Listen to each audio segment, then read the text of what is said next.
के लिए कानून लेके आएगी उनको हम बोलेंगे सांविधिक संस्था, स्टेचुरी बॉडीज। कैसी संस्थाएं होंगी? सांविधिक होंगी, स्टेचुरी होंगी, स्टेचुरी बॉडीज होंगी। थोड़ा सा अपने पेन को कष्ट देंगे अब। सांविधिक संस्थाएं, स्टेचुरी बॉडीज कौन कौन सी होती हैं? यानी वे संस्थाएं हुई जिनका संविधान में जिक्र नहीं है लेकिन संविधान को लागू करने में सहायक हैं। कैसे भैया?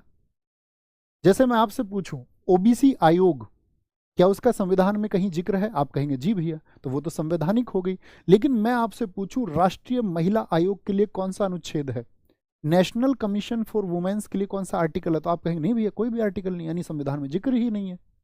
मैं आपसे पूछूं एनएचआरसी के लिए, नेशनल ह्यूमन राइट्स कमीशन के लिए, राष्ट्रीय मानवाधिकार आयोग के लिए कौन सा अनुच्छेद है? क्या कहेंगे आप मुझसे?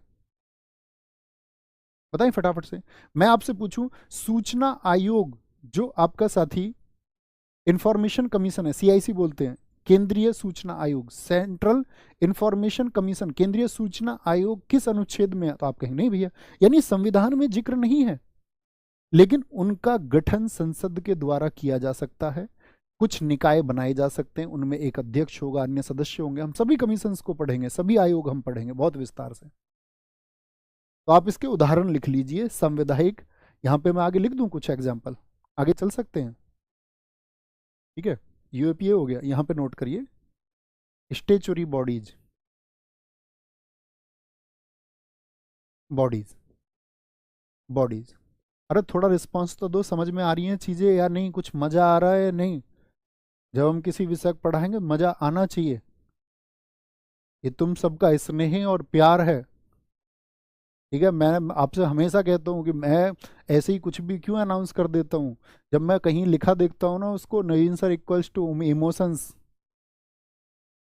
तो वो दुनिया की सबसे बड़ी कमाई लगती है।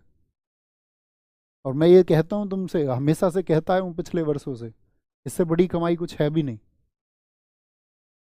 बेशक कोई कुछ भी कमा ले। स्टेचुरी बॉडीज, बोलो मजा आया? सांविधिक, और अभी तो कुछ नहीं, अभी तो शुरू किया है। सब्जेक्ट जब खत्म होगा मजा तब आएगा।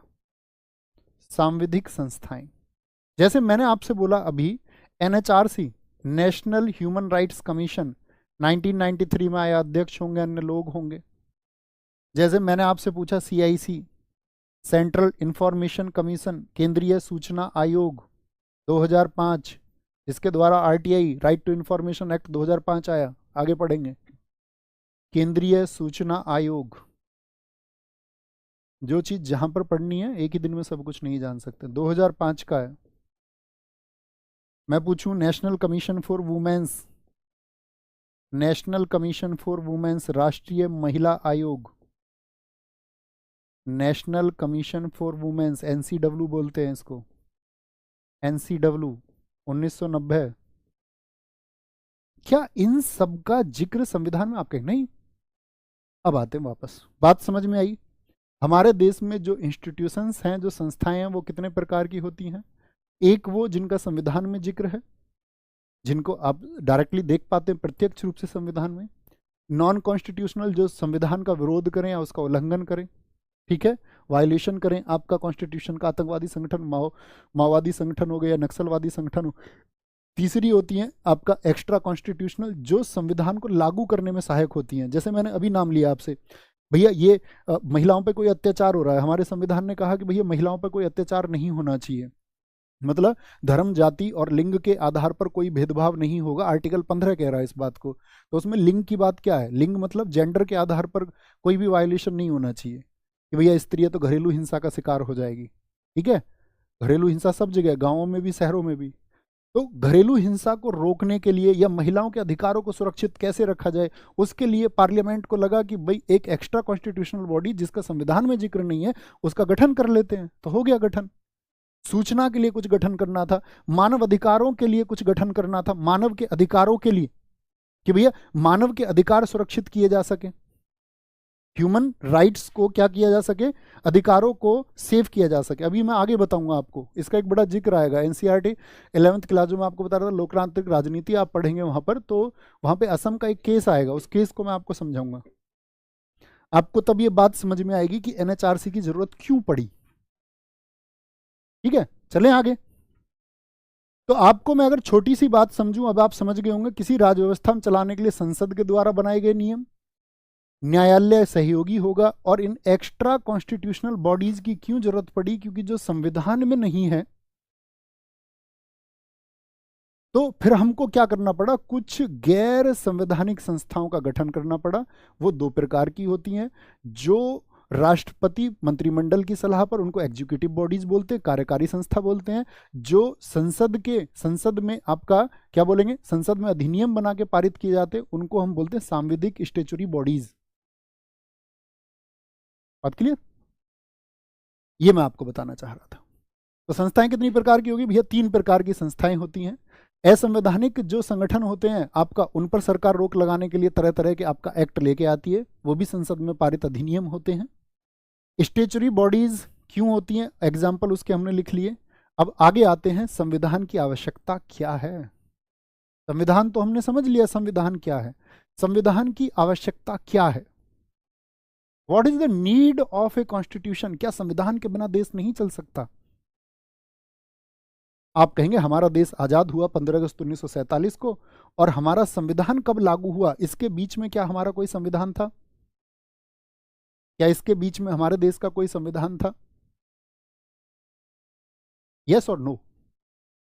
तो आप कहेंगे अगर देश चलाने ही की बात है, अभी आपने भैया बताया था, अगर किसी भी नेशन को चलाना है तो वहां पे कुछ व्यवस्थाएं, कुछ नियम होने ही चाहिए। जैसे एग्जाम्पल आप अपने गली से लीजिए, अपने मोहल्ले से लीजिए। शहर के बच्चे ज़्यादा समझ पाएंगे, गांव के बच्चे भी ज़्यादा समझ पाएंगे। आप मान के चलिए किसी गली में रहते हैं, शहर की गली में, या आप किसी गांव में रहते हैं। आपके गांव में आप जानते होंगे, ऐसा हो सकता है अलग अलग धर्मों के लोग हों। पॉसिबल है या नहीं है? हाँ पॉसिबल है। धर्म, डिफरेंट रिलीजन्स हो सकते हैं या नहीं? धर्म अलग अलग हो सकते हैं। आप कहेंगे जी भैया। मैं अगर बात करूं, उन लोगों के जो व्यवसाय हैं, ऑक्यूपेशंस, वो अलग अलग हो सकते हैं, डिफरेंट हो सकते हैं या नहीं? आप कहेंगे जी भैया। उन लोगों का जो लाइफ स्टाइल है, जो जीवन स्तर है, जो उनके रीति रिवाज है, जो उनके कस्टम्स हैं, कस्टम समझते हो, जो प्रथाएं हैं, रिचुअल्स हैं, वो अलग अलग हो सकते हैं या नहीं? आप कहेंगे जी भैया। रहने वाले तो सब एक ही जगह के हैं। ऐसे ही मैं बोलूं गली गांव से, देश में भी ऐसा संभव है या नहीं है? अगर हम देश की बात करें, धर्म अलग अलग हो सकते हैं, लोगों के व्यवसाय, जातियां अलग अलग हो सकते हैं, जीवन स्तर अलग हो सकते हैं। तो हमने बनाया एक नियम। नियम क्या है? संविधान। और नियम बना के हमने बोला कि सबको इसका पालन करना होगा। क्या बोला? सबको इसको ऑबे करना है, कोई डिसऑबे नहीं करेगा, सबको पालन करना है, ऐसा एक नियम आ गया। और अगर तुम इसका पालन नहीं करते हो तो तुम्हें क्या मिलेगा? पनिशमेंट मिलेगा, एक दंड मिलेगा। ऐसी एक व्यवस्था की गई। आपके लिए नियम है, कोड है, उनका आपको पालन करना है, और अगर आप पालन नहीं करते हो तो उसके लिए क्या होगा? एक सजा होगी, एक सजा का प्रावधान होगा, एक पनिशमेंट तुमको मिलेगा। तो इसके बाद में क्या हो गया कि भैया नियम अब जो बने, वो कैसे नियम होंगे कि उनका हम पालन करें। मान के चलो कल को एक नियम बन जाए कि हम सबको निर्वस्त्र घूमना है, हम सब कपड़े नहीं पहन सकते, तो क्या हम ऐसे नियम को मानेंगे? यस और नो? ऐसा कोई नियम बन जाए कि हम सबको सिर्फ एक ब्रेड मिलेगा खाने को, एक रोटी मिलेगी, ऐसा कुछ नियम बन जाए कि हम सब कल से स्कूल नहीं जा सकते हैं, ऐसा कुछ नियम बन जाए कि हम सबको एक रंग के कपड़े पहनने होंगे, उत्तर कोरिया किम जोंग यूं कुछ कटिंग निर्धारित कर गई, सिर की कटिंग भी यही करा सकते हो, चाहे शादी हो, तुम्हारा ब्याह हो, चाहे तुम फौज में हो, कुछ भी हो, तो क्या आप उसको मानेंगे? आप कहेंगे नहीं, बिल्कुल नहीं मानेंगे भैया। यानी कि नियम जिनका सबको पालन करना है और उनके पालन ना करने पर पनिशमेंट है, तो या तो आप बोलेंगे भैया नहीं, मैं नियम नहीं मानूंगा। अब मान के चलो तानाशाही सरकार रही तो तुमको क्या करवा देगी? भिस्कियाओ 7.62 mm, AK-47, INSAS rifle 5.56 mm, खेल खत्म। तो भैया फिर तो बड़ी गड़बड़ हो जाएगी, इसीलिए लोग डरते हैं तानाशाही से। तो तानाशाही से बचना है तो क्या करना है, कुछ नियम ऐसे बन जाएं जिनका सबको पालन करना है। अब नियम कौन बनाएगा ऐसे, तो एक तो जो राजतंत्र है, जो मोनार्की है, वहां पे नियम कौन बनाता है, मोनार्की में नियम कौन बनाता है, राजतंत्र में नियम कौन बनाता है, राजा। राजा को राइट्स होते हैं इसके, राजा जिससे चाहे जैसे चाहे वैसे नियम बनवाए, इसमें किसको अधिकार होते हैं, किंग को। लेकिन जो लोकतंत्र है, जो डेमोक्रेसी है, जो डेमोक्रेसी है उसमें नियम कौन बनाता है, तो आप बोलेंगे उसमें लोग नियम बनाते हैं क्या, जैसे हमारे देश में कोई नियम बनता है, मैं और आप बनाते हैं क्या, नहीं, क्योंकि हमारे यहां पर लोकतंत्र है। तो लोकतंत्र का मतलब क्या है कि हम ऐसे लोगों को चुन लें, लोगों के द्वारा चुने गए लोगों का शासन हो, और वो जो लोग चुने जाएं वो जनता के हितों का ध्यान रखें। हम लोग तो लॉ बनाते नहीं, ना आपसे कोई पूछता ना मुझसे कोई पूछता। जब देश का संविधान लिखा गया ना आपसे पूछा गया ना मुझसे पूछा गया। हम क्यों पालन कर रहे हैं उसका, क्योंकि उसकी व्याख्या समय समय पर हुई है, जिन अमेंडमेंट्स, जिन संशोधनों की जरूरत पड़ी है वो उसमें हुए हैं। ऐसे ही लोग जो होते हैं ना लोकतंत्र में, लोगों के द्वारा, लोग नहीं, लोगों के द्वारा चुने गए प्रतिनिधि, चुने गए प्रतिनिधि यानी रिप्रेजेंटेटिव्स,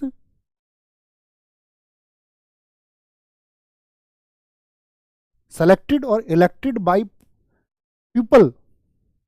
लोकतंत्र क्या बोलते हैं, अब्राहम लिंकन ने क्या कथन दिया, जनता का, जनता के द्वारा जनता के लिए शासन।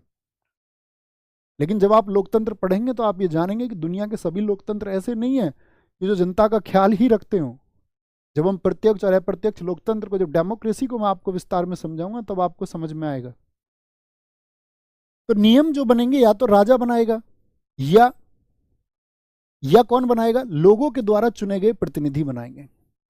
अब बात समझना, एनसीईआरटी के 4 नियम बता रहा हूं, बड़े छोटे से, लिखना नोट करने की आवश्यकता नहीं है। जो कुछ बड़े एग्जाम्स देना चाहते हैं उनके लिए है, बाकी एसएससी के लिए नहीं है, सिर्फ समझने भर के लिए है। तो नियम बनेंगे, उनका सबको पालन करना है।